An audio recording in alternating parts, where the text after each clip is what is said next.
Hello বন্ধুরা, আজ বানাচ্ছি মশলা পরোটা।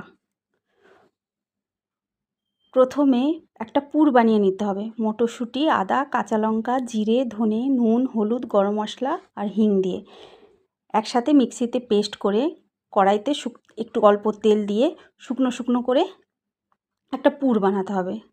তারপরে যেমন আমরা রুটি খাই সেরকম একটা ডো বানিয়ে নিতে হবে, যেমন নুন, জল আর সামান্য তেল দিয়ে। সেখান থেকে অল্প অল্প করে লেচি কেটে নিয়ে ওই পুরটা মানে ওই মশলাটা ওই লেচিটার মধ্যে আস্তে আস্তে ভরে নিতে হবে। দেখুন আমি যেভাবে ভরছি, এইভাবে ভরা হয়ে গেলে আমি আরেকটা দেখিয়ে দিচ্ছি কেমন করে ভরবেন, যাতে বাইরে না বেরিয়ে আসে।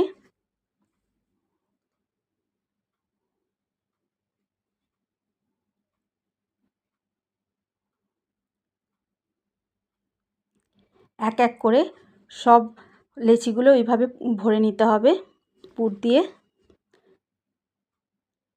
তারপরে যেমন রুটি বেলি সেরকম আটা দিয়ে আস্তে আস্তে বেলে নিতে হবে, যাতে পুরটা বাইরে বেরিয়ে না আসে।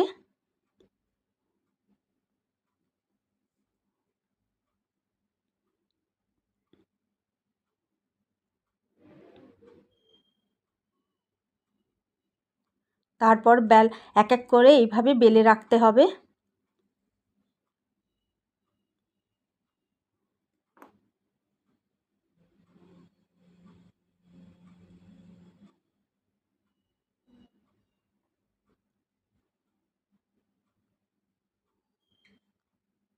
তারপর তাওয়া গরম হলে তাওয়ায় দিয়ে এপিট ওপিট হালকা করে সেঁকে নিয়ে, আমি যেমন রাইস ব্র্যান্ড অয়েল দিয়েছি, আপনারা এখানে বাটার বা ঘিও দিতে পারেন।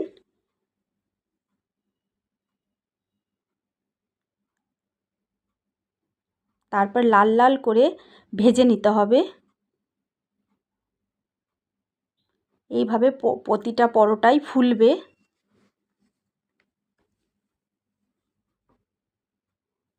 দেখুন আমি কি সুন্দর লাল লাল করে ভাজছি। এইভাবে লাল লাল করে ভেজে নিতে হবে।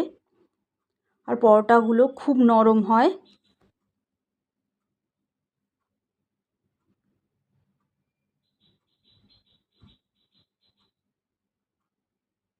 আমি আরেকটা করে দেখিয়ে দিচ্ছি।